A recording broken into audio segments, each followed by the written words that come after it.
In a world that constantly tells women who they should be, an empowered woman quietly listens, not to the world, but to the voice of the divine within her. Namaste and a warm welcome to each one of you. Today, we are not here to talk about success as the world defines it, money, fame, or external approval. We are here to talk about a deeper success, the kind that shines not through achievements, but through awakening. An empowered woman is not one who conquers the world first.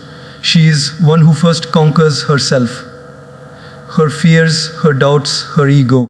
She learns life's hardest lessons, not through comfort, but through courage, faith, and her deep connection with the divine, the universal truth that exists beyond religion, beyond gender, beyond limits. So today, I want to share with you 5 hard but beautiful lessons every truly empowered woman accepts about life. Not to become perfect, but to become authentic, peaceful, and powerful from within. There comes a moment in every woman's life when she quietly sits on the edge of her bed, staring into the dim silence of her room, asking herself, how much more can I give? She has given her time, her energy, her sleep, her patience, her smile, sometimes even her identity. And still the world seems to ask for more. Maybe you've been there, running a household, building a career, caring for parents, attending to children, being available to friends, fulfilling every expectation placed upon you as a daughter, a sister, a wife, a mother, an employee, a friend, a neighbor. So many roles, so many people, and so little of you left for yourself. But here is the lesson that empowered women eventually learn, often the hard way. You do not have to be everything for everyone. You are not the sun meant to shine on every soul, nor are you the wind meant to carry every burden. You are a soul with a sacred responsibility to honor your energy, your purpose, and your connection with the divine. Let me share a simple story. A woman I know, let's call her Meera, was the go-to person in her family. Whenever someone had a problem, they called her. Sick child, she'd drive across town, late night emotional breakdowns. She'd stay up on the phone, office deadlines. She'd say yes, even when her plate was full. Her phone never stopped ringing. Her calendar was always packed. People praised her, so dependable, so giving, so strong. But slowly, she started losing herself. Her health declined, her mind became foggy. She no longer smiled for herself, only for others. One day, after rushing home from work, making dinner for her in-laws, and tutoring her son for exams, all while nursing a fever, she collapsed. Not physically, but emotionally. She sat in her kitchen, tears rolling silently, whispering to herself, "Who is taking care of me?" In that moment of exhaustion, a quiet truth arose from deep within her heart, like a whisper from God. You are not responsible for the world. You are responsible for your soul. From that day on, Meera began choosing differently. She learned to say no, gently, firmly, lovingly. She created quiet spaces in her day for prayer, reflection, rest. She stopped apologizing for needing peace. She didn't become selfish, she became sacred. And slowly, something magical happened. Her joy returned, her smile became real, and her strength multiplied. Not because she was doing more, but because she was aligned with her truth. When we constantly try to be everything for everyone, we become like a candle burning at both ends. Beautiful, bright, but temporary. Eventually, we burn out. An empowered woman learns that her worth is not measured by how much she gives, but by how deeply she is aligned with her own inner calling. That calling doesn't shout, it whispers. It whispers in your tired breath, in your aching back, in your overwhelmed thoughts, and most of all, it whispers in your intuition, which is the language of the divine, So the next time someone asks you for something and your heart says no, listen. Not every opportunity to help is a duty. Sometimes the greatest service you can give is not to the world, but to your own healing. You may disappoint a few people, yes, but better to disappoint others than to abandon yourself. Better to walk away from over expectations than to crawl through life with a soul that's slowly starving for peace. Remember, even the most sacred rivers do not water every desert. Even the sun sets to rest, and even the divine created rest after creating the universe. You are not here to be the answer to everyone's problems. You are here to live with purpose, guided by the wisdom of God within you. You are here to serve, but not at the cost of your sanity. You are here to give, but not to the point of being empty. You are here to love, but not by forgetting to love yourself. In daily life, empowerment looks ordinary, but it's divine. It's in choosing silence over explaining, rest over approval, boundaries over guilt, truth over popularity. And it starts with one small, sacred choice to pause and ask yourself, is this what I am truly meant to carry? God has not created you to be a machine. He has crafted you to be a masterpiece. And a masterpiece doesn't rush. It doesn't try to please everyone who passes by. It simply exists in its beauty, still and complete. So to every woman listening, breathe. You do not have to prove yourself. You do not have to stretch until you shatter. You are enough when you are aligned, peaceful, and present. Let others learn to carry their share. Let life flow. And let your power come not from being everything, but from being authentically you, centered, connected, and conscious of your divine worth. That is true empowerment. There's a silence that scares people, the silence of being alone.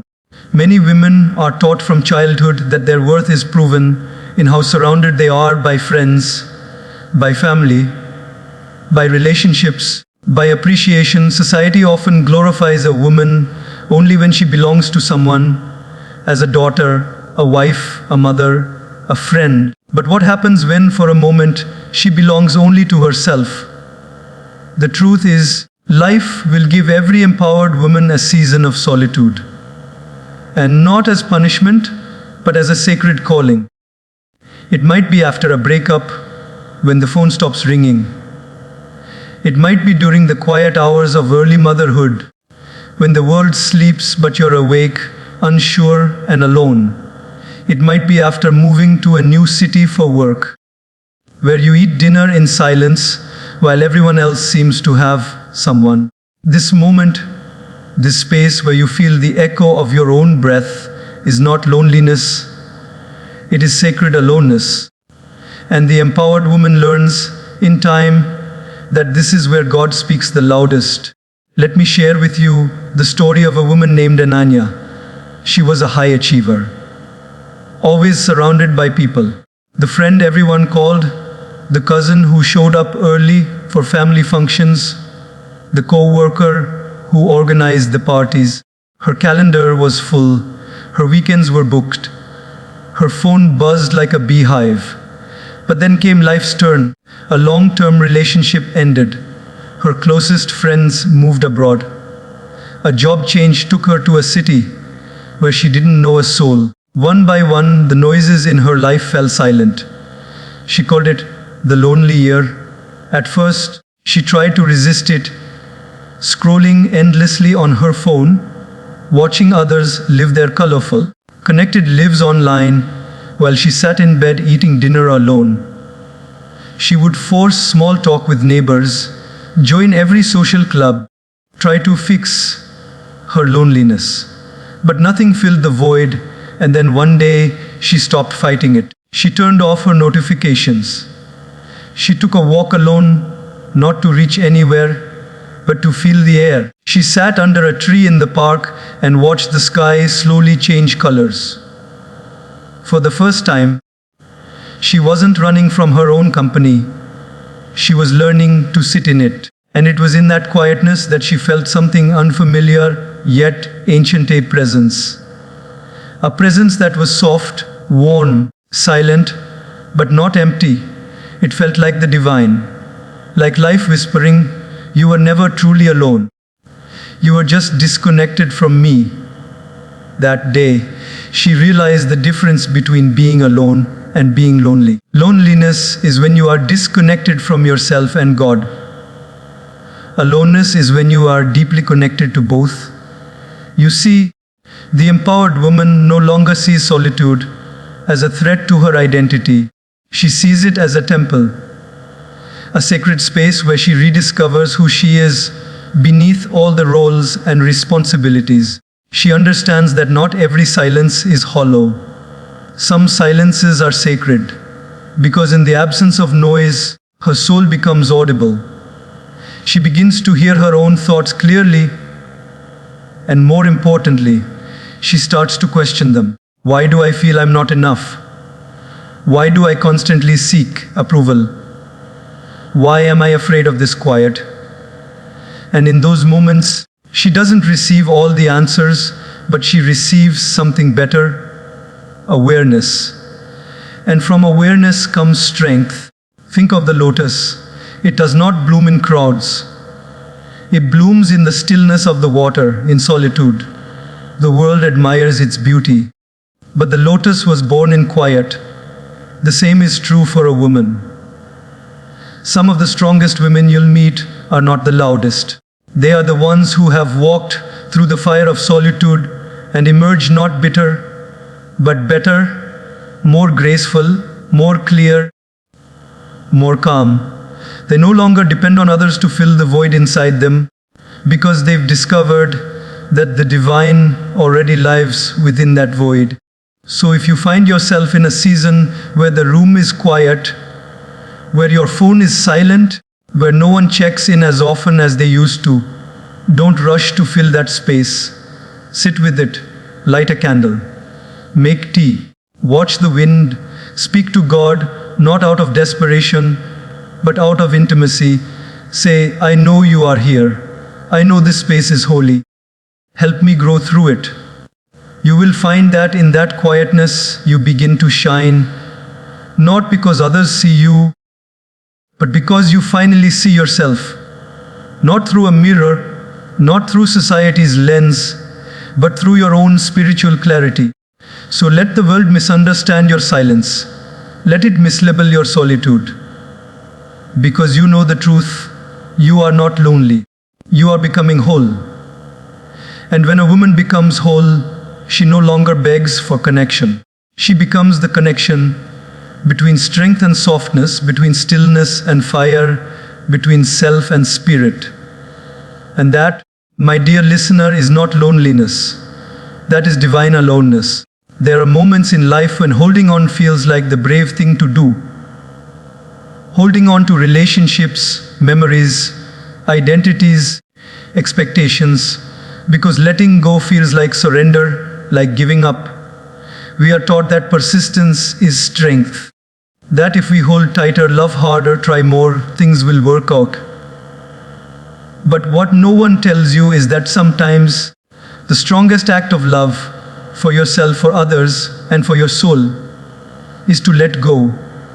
Letting go is not about indifference. It's not about erasing your past or forgetting what something meant to you. Letting go is about honoring the truth even when it hurts. It's about releasing what is no longer aligned with your growth, your peace, and your purpose. Let me share a story that reflects this deeply. There was a woman named Kavya. She had been in a relationship for 7 years. It wasn't toxic, but it wasn't fulfilling either. She kept hoping that one day things would get better, that he would finally understand her dreams, that the little things, the cold silences, the emotional distance, the lack of spiritual connection would fix themselves over time. Her heart whispered doubts at night, but her mind kept saying, "You've invested so much, don't walk away now." So she stayed. She stayed through birthdays spent waiting for a call that came late. Through conversations that felt like obligations, not joy. Through years where she shrunk herself just to maintain peace. And all the while her inner light dimmed. She became a quieter version of herself, still functioning, still smiling for the world. But inside, she was fading.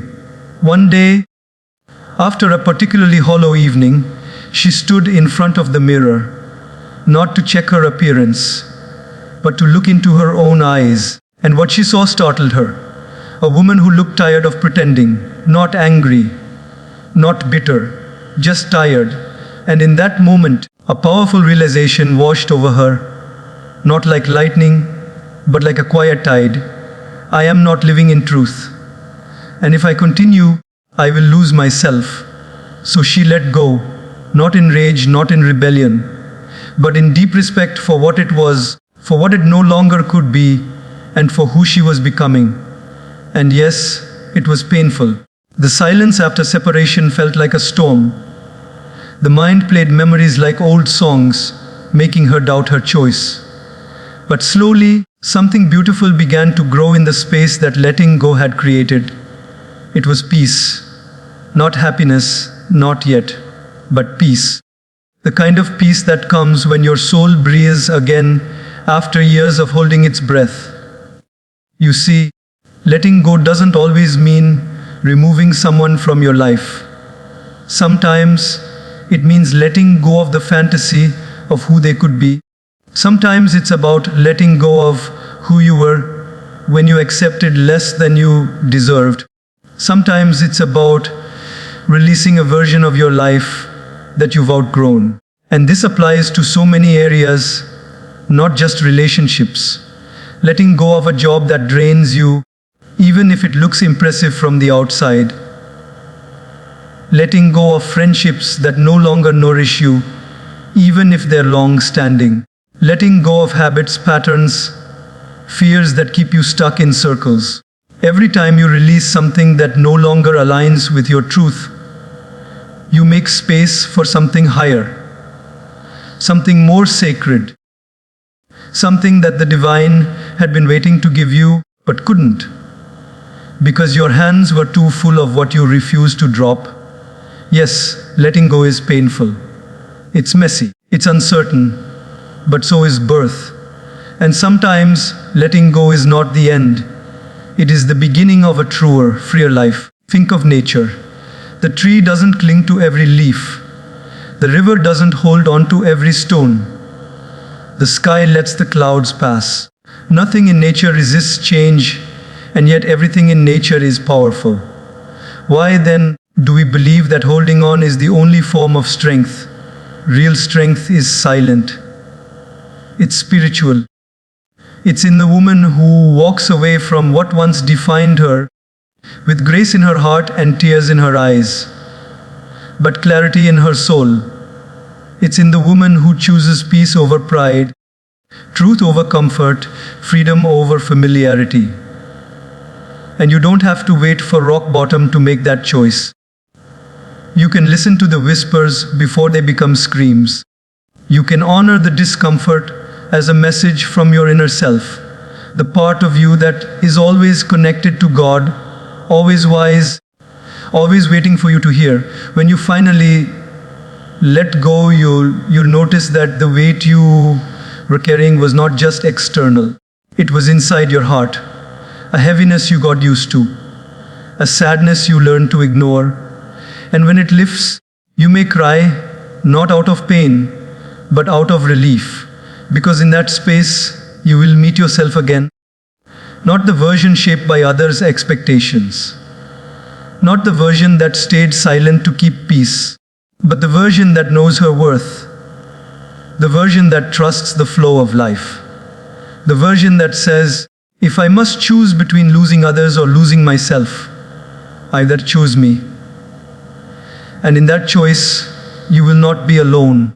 You will be held by your own strength and by the presence of the divine who was never outside you but always within. So let go, not with fear, but with faith. Let go not because you are weak, but because your spirit is ready to rise. Let go and watch what flows in when you stop clinging to what's gone. That is not defeat. That is divine power. There is something every woman has felt, though not every woman admits it. That quiet ache in the heart when her efforts go unnoticed. When she sacrifices her sleep, her dreams, her time, and no one claps. No one says, "I see you." And it stings. Because even the strongest soul sometimes craves to be seen. But here is the truth that empowered women come to accept, often through pain reflection and a deeper spiritual awakening. Your worth is not dependent on validation, not from your family, not from your partner, not from society, not even from the loud applause of the world. You were born worthy, not because of what you've done, not because of what others say about you, but because you are a sacred creation of the divine, and nothing, absolutely nothing, can add to or subtract from that. But of course, the world doesn't teach this. From childhood, we're conditioned to equate approval with value. Good girl, when we follow instructions. Smart girl, when we get top marks. Beautiful, when we dress a certain way. And so, slowly, subtly, we start to look outside ourselves for permission to feel enough. We become addicted to applause, to compliments, to likes, hearts, praises, and tags. Our self-esteem starts riding a roller coaster, high when appreciated, low when ignored. Let me tell you a story that may feel familiar.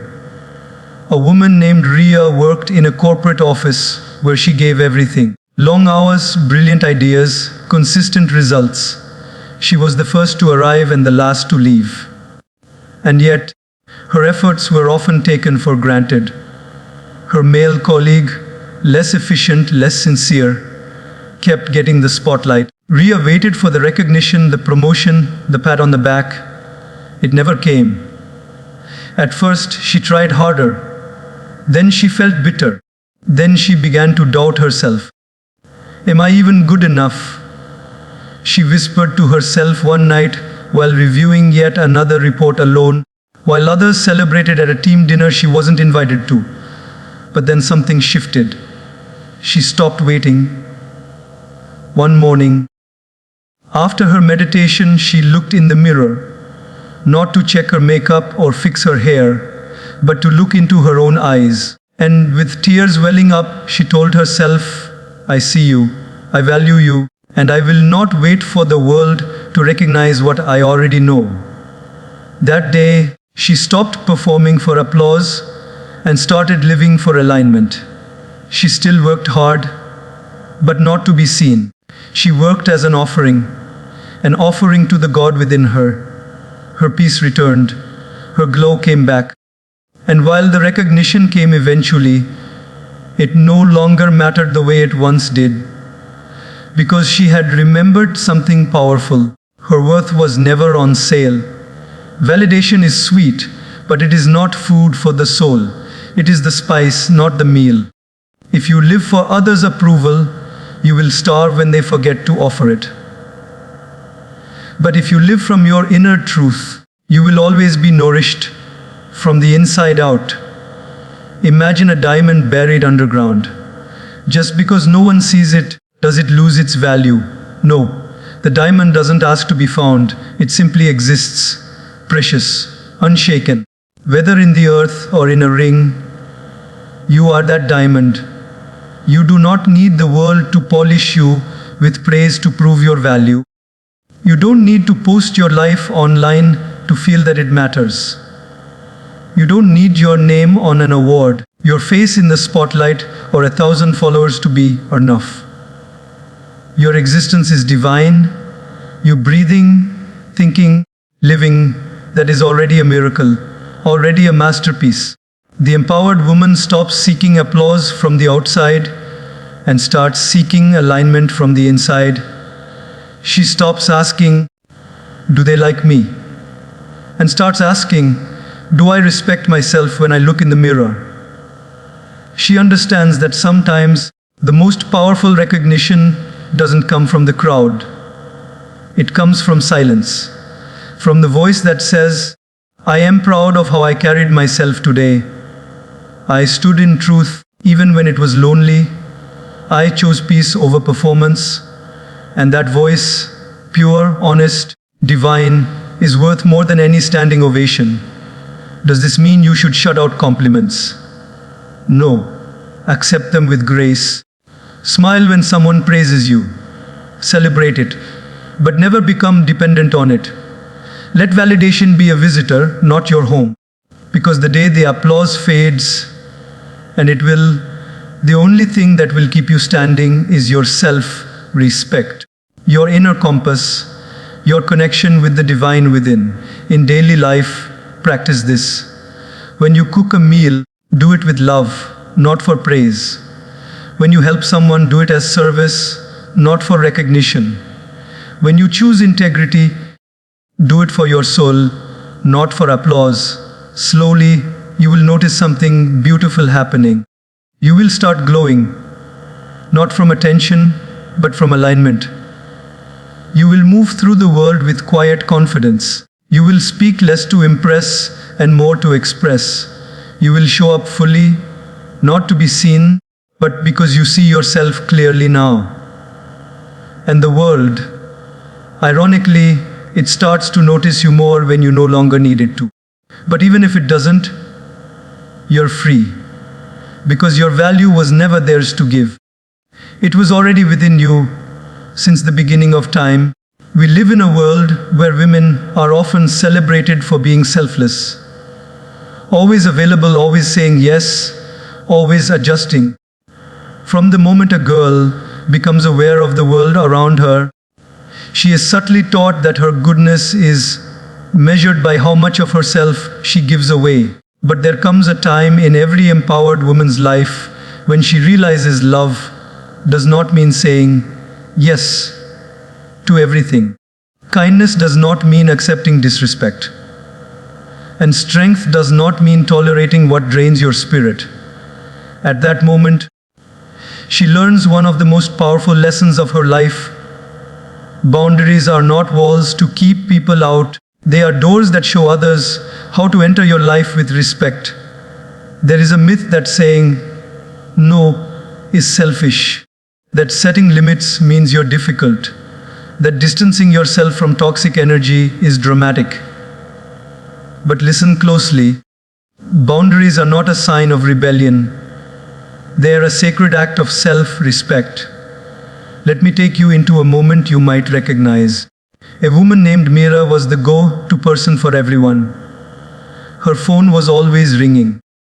Her weekends were always booked with others' problems. Her colleagues depended on her to fix what wasn't her job. Her relatives took her silence as consent. And her no was always negotiable.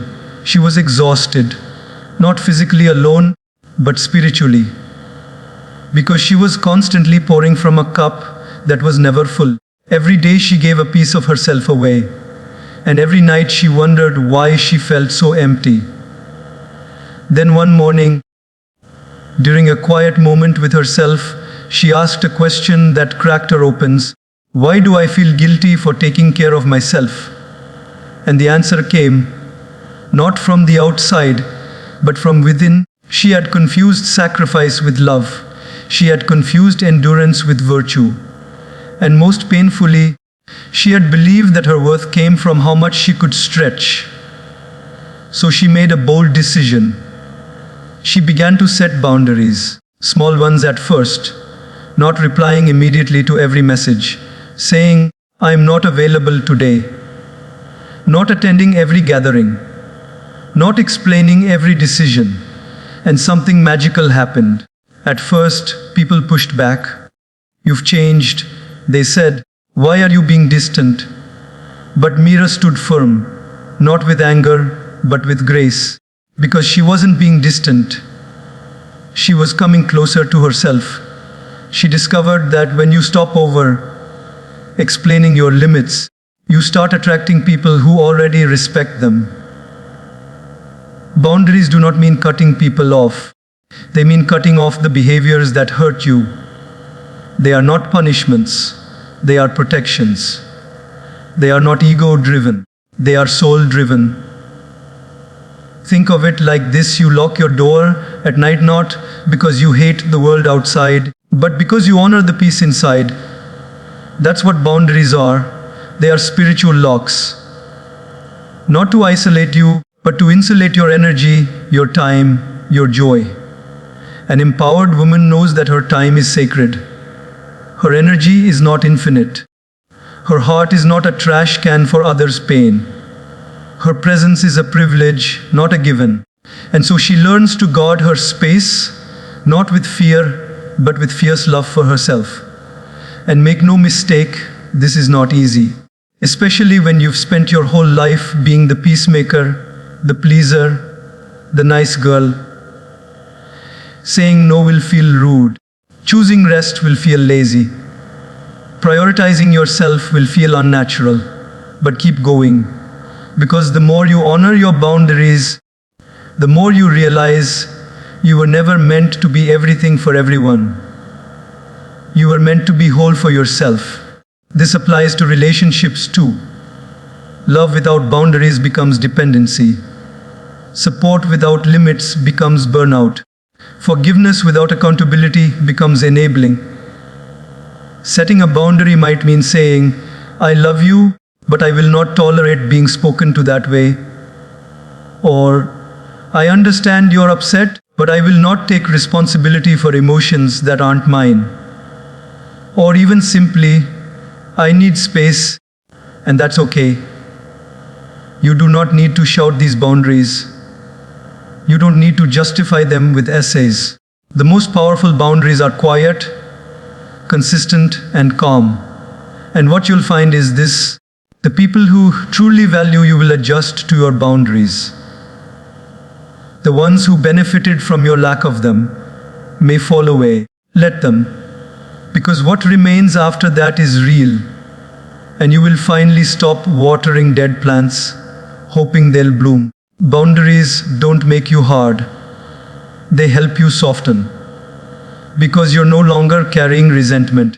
Boundaries don't make you selfish. They help you give with joy, not out of guilt. Boundaries don't push people away. They teach the right people how to stay.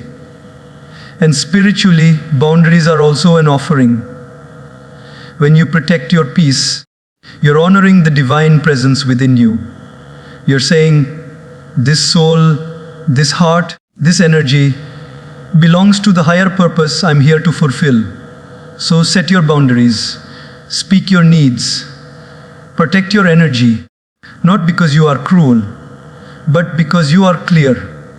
Not because you are rejecting love, but because you are rooted in self-love.